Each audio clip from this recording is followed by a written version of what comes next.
Hello,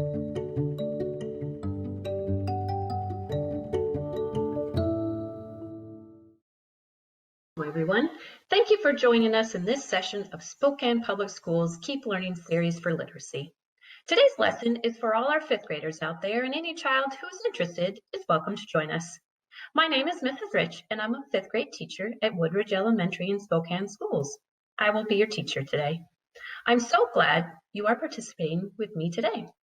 This is our second lesson in this series. If you didn't see our previous lesson, you can find it on the KSPS website. You can still tune in to today's lesson if you haven't seen any of our others. Today we will be learning about theme in a fiction text and using text evidence to support our thinking. For today's lesson, you will need paper and pencil. I will give you a moment to gather your supplies. Let's get started. Today we are diving into the Birchbark house again. For today's lesson, we are going to focus about theme. Theme is a message or a lesson in the story. So we'll take a second read of the story and then we'll look at our theme activity for the day. I have posted some common themes: courage, perseverance, cooperation, loyalty, compassion. So as we're reading, think about what theme or message arises as we read. Here we go. Omachias is returning home from an errand. She carries scissors for her mother and a lump of sweet maple candy for herself. Both of the scissors and the candy are rare and valued items in her Ojibwa village in 1847. She's not eager to return home to the chore of tanning a moose hide and to her older sister Angeline, who made fun of her earlier in the day. Her feelings are hurt, and she wants nothing but to be respected by Angeline. Before she went back on the trail, Omachias rinsed off the old candy lump in the lake. It came out beautifully, creamy, golden, translucent, and grainy dark, and sweet. She started walking, her treasure now wrapped in a leaf. As she walked, Omachias thought, there was no way to share such a tough nut of sweetness. How would she divide it? Omachias decided she did not want to cause trouble at home. Furthermore, it suddenly made sense to her that at least one person in the family should get the full effects of maple sugar. She would pop the whole thing in her mouth all at once. This would save problems. The lump was so delicious, tasting of spring sweetness and the inside of trees. Besides, Omachias reasoned, as she walked contentedly along, the taste of the sugar would save her from eating every one of the berries she was sure she would find on the path. Omachias' feet moved slower and even slower yet. For one thing, the moose hide waited. For another, she was still angry with her older sister and didn't want to see Angeline. She could still feel that sister foot pressing hateful on her back. If only there was some way to impress Angeline, cause her envy, make her say, "Can I have some of those berries, please, please, please?" You can be sure, Omachias thought, her face taking on a faraway, haughty expression, she would be slow in answering. Yet the worst of it was this. Her sister was usually on her side, helping her plan tricks on the other children in the village, or gathering new ferns or snaring rabbits, visiting the grave houses looking for sugar or food left for the spirits, tossing off her clothes to swim with her. And to have her older sister laugh at her hurt Omachias so much inside that she both wanted Angeline to smile in surprise, to be proud to envy her, and to feel rotten and be sorry forever. So Omachias took the slow way back, looking for odemon, little red heartberries, in the sunny margins of the woods near the ground. She carefully removed the hard lump of sweetness from her mouth, stuck it back in its leaf just inside the pocket of her dress. Just as the taste of maple sugar faded along her tongue, she bent over, pushed back delicate leaves, and found masses of plump red little berries. 1, 2, 3. She'd eaten a huge handful. Another. She grinned, thinking that she'd allow her sister to return with her to plunder them, but only if Angeline changed her ways. All of a sudden, a rustle and then a thump in a bush ahead made Omachias freeze. A long moment passed as she stared through the dark leaves. Suddenly, crash! Two bear cubs burst from the bush and rushed pell-mell, tumbling head over heels straight for her. They came in such a hurry that they didn't see Omachias until they were nearly in her lap. And then, with comical looks of shock, they tried to stop themselves. One flew flat on its face, bumping its nose and squealing. The other twisted in midair and landed in a heap on the ground, shaking its head in confusion at Omachias. The bear boys looked at her. Slowly, she put her open hand filled with heartberries. The cubs jumped forward, lost their nerve. They scampered backward and then crept forward shyly again. The smaller cubs seemed slightly bolder and sniffed at Omachias' hand.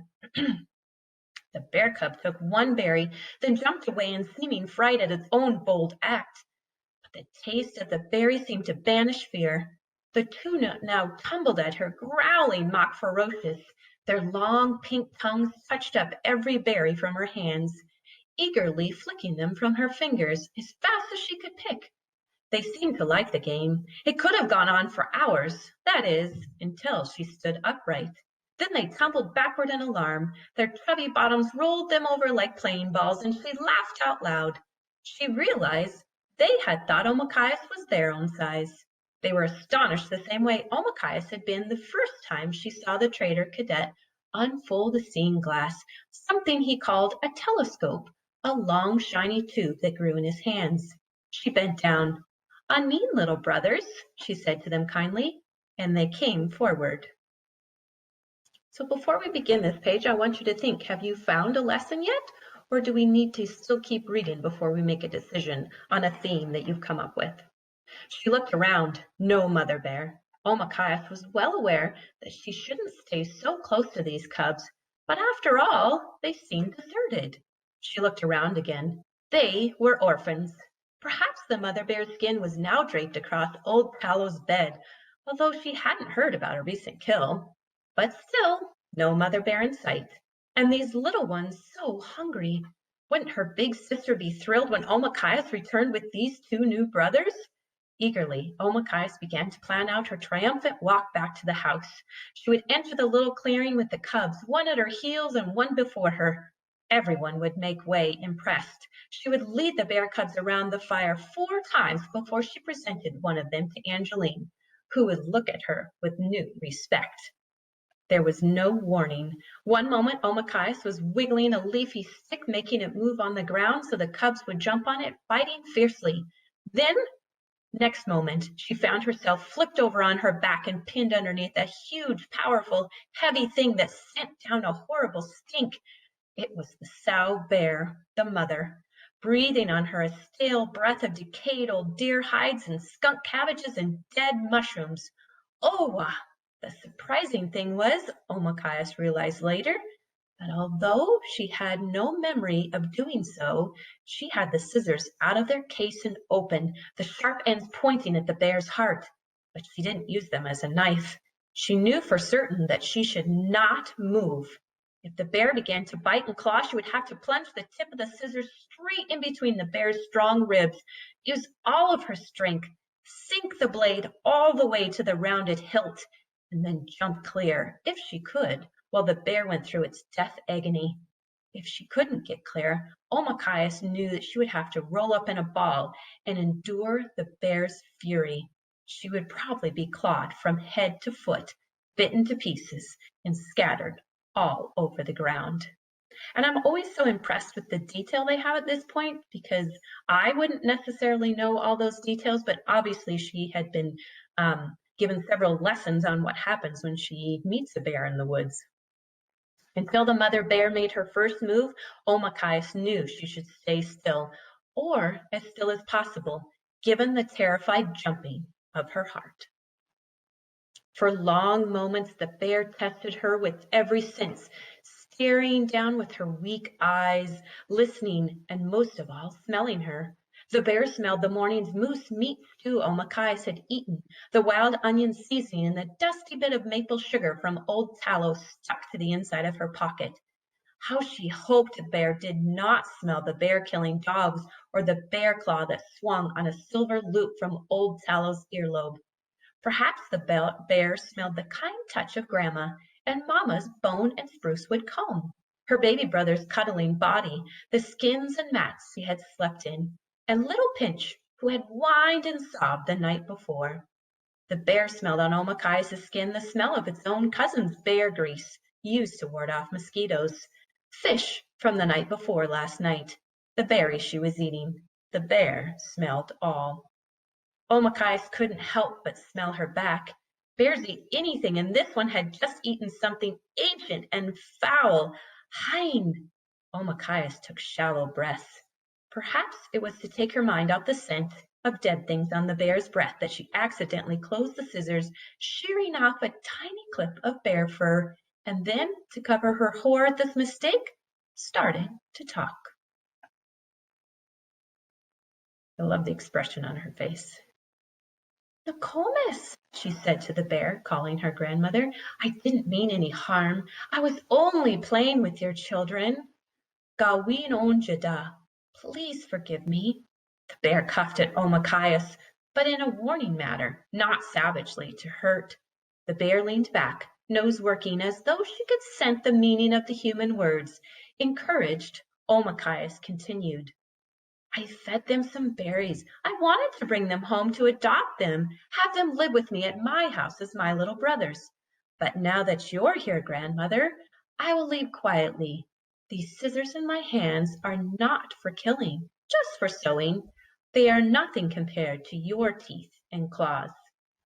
And I think the illustrator did a pretty fantastic job of showing how they are communicating together. And indeed, Omakai's voice trembled slightly as the bear made a gurgling sound deep in her throat and bared her long, curved, yellowish teeth, so good at ripping and tearing. But having totaled up all the smells and sifted them for information, the bear seemed to have decided that Omakai's was no threat. She sat back on her haunches like a huge dog. Swinging her head around, she gave a short, quick slap at one of the cubs that sent it reeling away from Omakai's.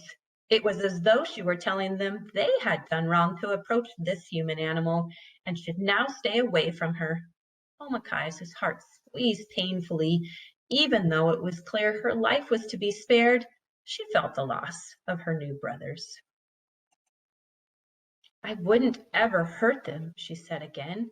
The little cubs piled against their mother, clung to her. For a long moment the great bear sat calmly with them, deciding where to go. Then, in no hurry, they rose in one piece of dark fur. One bear boy broke away, again tried to get near Omakaias. The other looked longingly at her, but the big bear mother abruptly nosed them down the trail. Okay, let's head to our activity.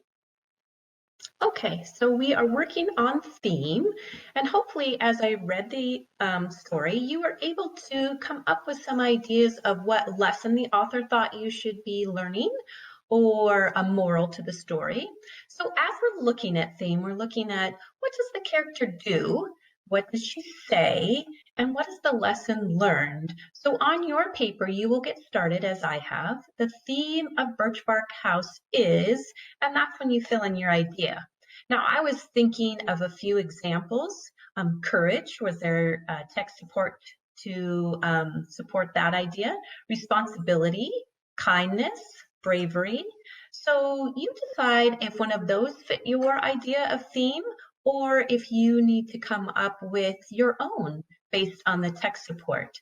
Don't forget to include ideas from the text that really provide that anchor for your support of what you've decided the theme should be. I've enjoyed doing some literacy learning with you today. Thank you for joining me as you keep learning from home. I look forward to seeing you again on our next lesson on KSP.